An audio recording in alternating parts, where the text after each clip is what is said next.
Hello lovely people, welcome back to my channel. I hope you're all well. Yes, I'm wearing the same outfit as the Nova's guide for this show because I'm filming these back to back before I lock up my suitcase and go off into hopefully slightly sunny London. It chucked it down yesterday, so unlikely, but fingers crossed.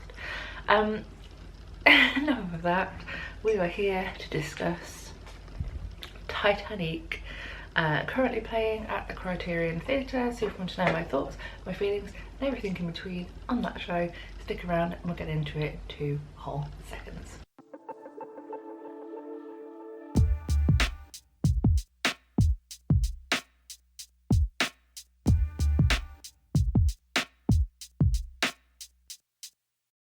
So Titanique, where do we start? This show has only been in the West End for a short period of time. According to the programme, the first performance of this London production of Titanique at the Criterion Theatre was on the 9th of December 2024. I love it when they do that. So it hasn't been here for too long. It was originally on Broadway, still is on Broadway to my knowledge, and I kind of heard smatterings of this show when it was in Broadway, or when people have been to Broadway and come back. And I know a few people who have seen this show since it's been in London, and everyone who's seen it has sung its praises. So when I decided to come down to London, I was like, right, Titanique surely got to be on this list. And now I know why everyone has been singing its praises. When somebody asked me to describe this show yesterday, I was like, oh, I still don't fully know, but to the easiest way of explaining it, this show is basically the retelling, very lightly, the retelling of the film by James Horner? That doesn't sound right. Titanic was written by James Cameron. James Cameron, thank you Siri.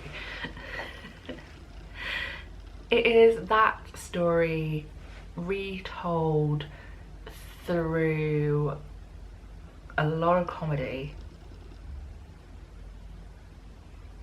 using the music of Celine Dion. There is a lot of humour throughout the show. There is a lot of pop culture references, most of which I got. There was a couple that kind of missed me a little bit, but I think that's down to the fact that I'm gonna out myself here, I've never seen Drag Race. I'm sorry, I'm so sorry. It's been on my list for years, and now there's so many different series. I'm like, where do I start? Anyone help me, feel free, please do.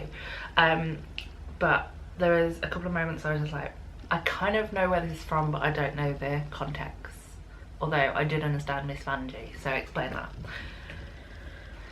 The highlight of the show, however, is the cast. It is small, but it is mighty. It is essentially led by the character of Celine Dion, which is being played by Lauren Drew, and oh my goodness, I thought I was in love with Lauren Drew before this show. Her in this role is iconic. I bloody love it, especially after the bows, just before the last song, which we all know what it's going to be. You're allowed to sing along to that one. She's like, oh yeah, I'm Welsh. I'm like, love, I've known you've been Welsh for years. But it's just, she's so fun, so funny, brilliant, love it, excellent. In this production, Jack and Rose are played by Rob Houchen and Kat Ronnie. I was aware of Kat previously, didn't really know much about her. I am now in love with her.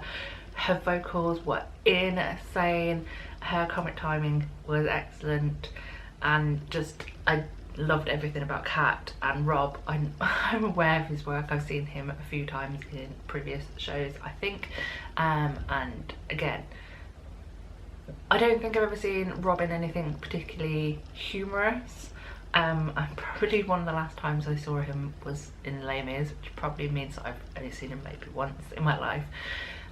So seeing this other side to Rob Houchin was very interesting, but it just brought me joy. It's absolutely excellent. The role of Molly Brown is played by Charlotte Wakefield. Again, I already knew I loved Charlotte. Previously, I've seen her in the Bake Off musical, or the Great British Bake Off musical, to be exact. So it was lovely to see her again and again, alongside Lauren and Kat. Charlotte just cemented the girl power, insane vocals troupe. Oh, like the three of them together, absolutely insane vocally. The role of Victor Garber slash Luigi. The Luigi bit I didn't quite get. I mean, I haven't seen the film Titanic for quite a while, and it was kind of suggested that when Leonardo DiCaprio's character goes onto the ship, he's gone alongside someone who kind of looks like Luigi. I haven't seen the film in a while, so I might have to go back and watch it just for that, or to see that moment. But using Luigi did mean that they could do a few kind of Mario based jokes, which were amusing. But that character is played by Darren Bennett. Again, insane vocals. Darren gets his moment in Act 2. Literally every member of this cast is chaos, but chaos in the best way, and Darren is no exception. Playing the seaman and the iceberg is Leighton Williams.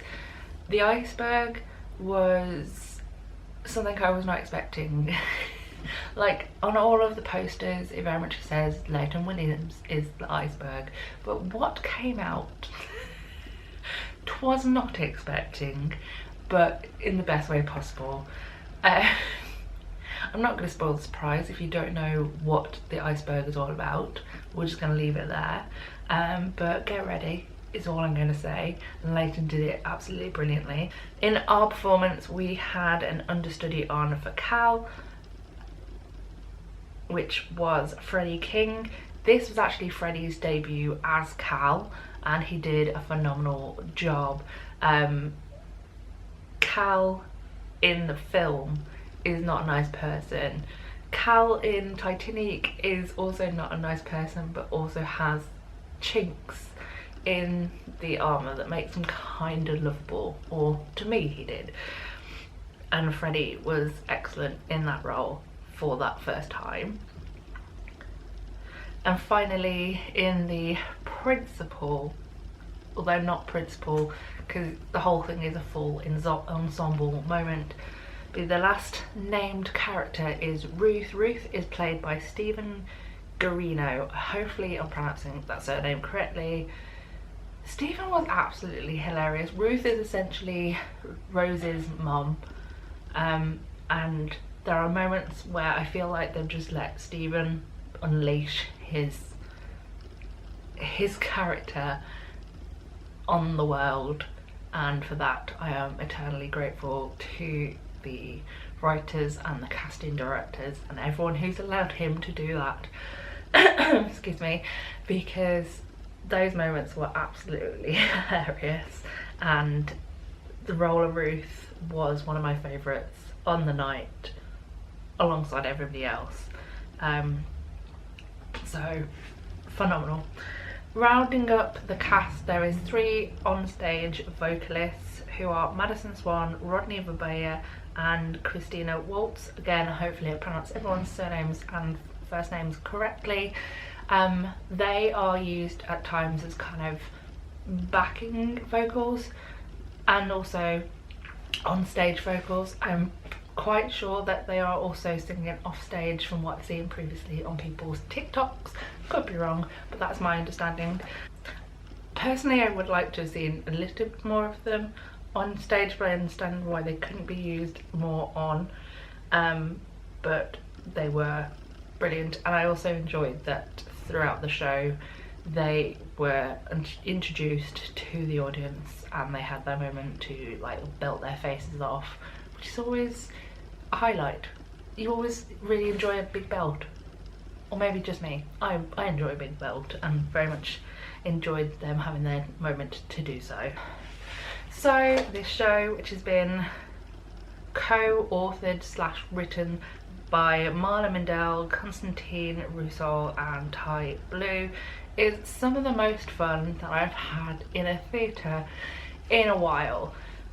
I love being in a theatre, I love seeing shows, but for this show it was just fun. My smiles on my face from pretty much the entirety of the show. I laughed a lot, and not even like a like a proper guffaw, oh my goodness I've made a loud noise and I'm sorry for the people in front, that kind of laugh, you know, like the For me it was the perfect finish to my day. As I think I said in my nervous guide, my matinee was Return to Curious Case of Benjamin Button, which of course is quite the emotional show. So having this at the end of my day just to round everything up, bring me back up, put a smile back on my face, was the perfect antidote to my day and to life in general. We need these fun / kind of silly shows to just make everything better. I don't think anyone left that theatre last night with a sad face on. Everyone was talking about how much they enjoyed it, how much they laughed, and that is just what we need. We need some theatre like this, especially in the world as it is at the moment, just to make everything a little bit brighter, a little bit easier, a bit nicer, a bit happy, a bit more camp. We just need it. It is totally cuckoo crazy, but it is just totally worth it. And I hope that it stays around for a while, because it's just what we all need. So thank you Titanique for a great evening, and may you stay on in London for as long as possible. Please and thank you. But there we go, I'm pretty much done. I'm losing my voice, so that does mean that I need to stop talking, but we have discussed Titanique. Have you seen the show? What did you think? Did you enjoy? Leave everything in the comments down below if you so wish, but that is enough rambling on for me.